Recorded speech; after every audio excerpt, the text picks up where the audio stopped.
Nesse vídeo eu gostaria de trazer algumas reflexões do livro Conversando com Deus a respeito de um tema que é abordado no livro sobre desenvolvimento espiritual e o caminho para a automaestria.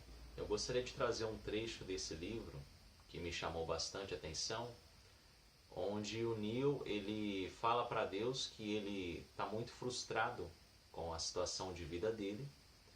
Ele estava, segundo ele, à beira da falência, não tinha dinheiro para pagar o aluguel, né?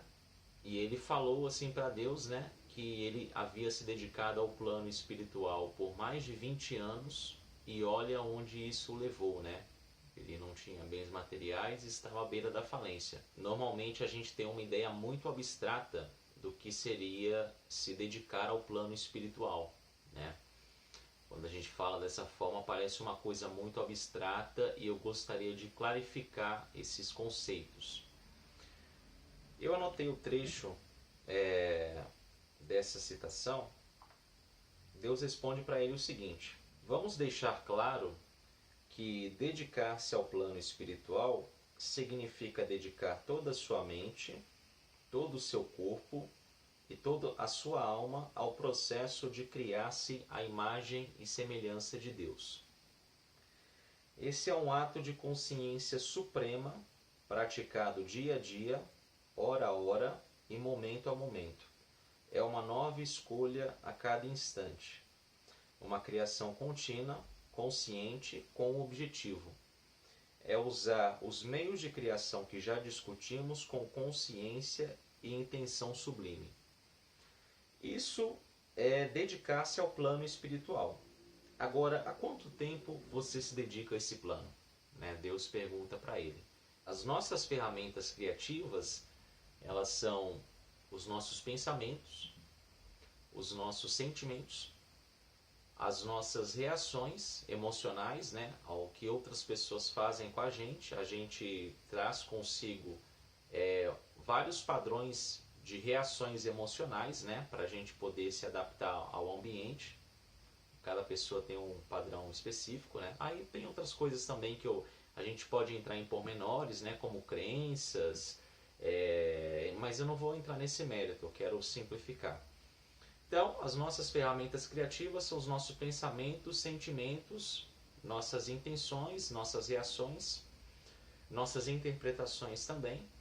E o processo de dedicar-se ao plano espiritual, ou o desenvolvimento espiritual, nada mais é do que o caminho da automaestria, o caminho do autodomínio, o caminho da gente cada vez mais ter mais controle, sobre as nossas reações emocionais, sobre as nossas atitudes que são automatizadas, as nossas atitudes inconscientes, que a gente tem, principalmente com relação àquilo que as outras pessoas fazem com a gente, porque quase sempre a gente também assume uma posição de vítima, de que a gente está sendo vitimado pelo que as outras pessoas fazem com a gente.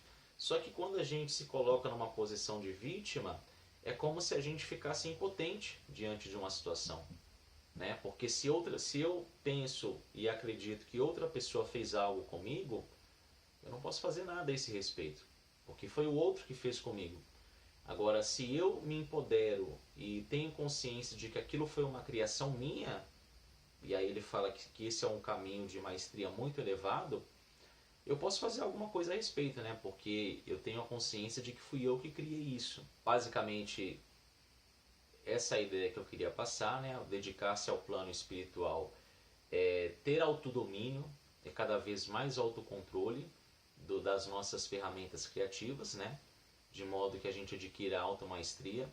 É claro que assim, eu gostaria de deixar bem claro também que eu não quero me colocar numa posição de autoridade, tá?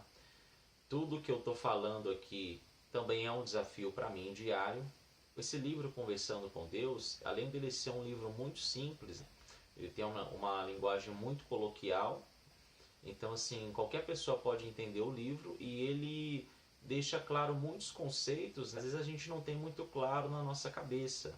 Agora que eu que eu li esse livro, né, já li ele algumas vezes, eu consigo perceber com mais clareza várias distorções que algumas religiões elas têm, principalmente com relação ao conceito de Deus, que Deus ele julga, que Deus ele pune, que Deus ele condena. Toda a nossa teologia cristã, ela é baseada no medo de uma punição. Então, quando você lê esse livro, você consegue perceber com mais clareza várias distorções no pensamento errôneo, né? No pensamento equivocado de algumas religiões. Mas isso é um tema para um outro vídeo.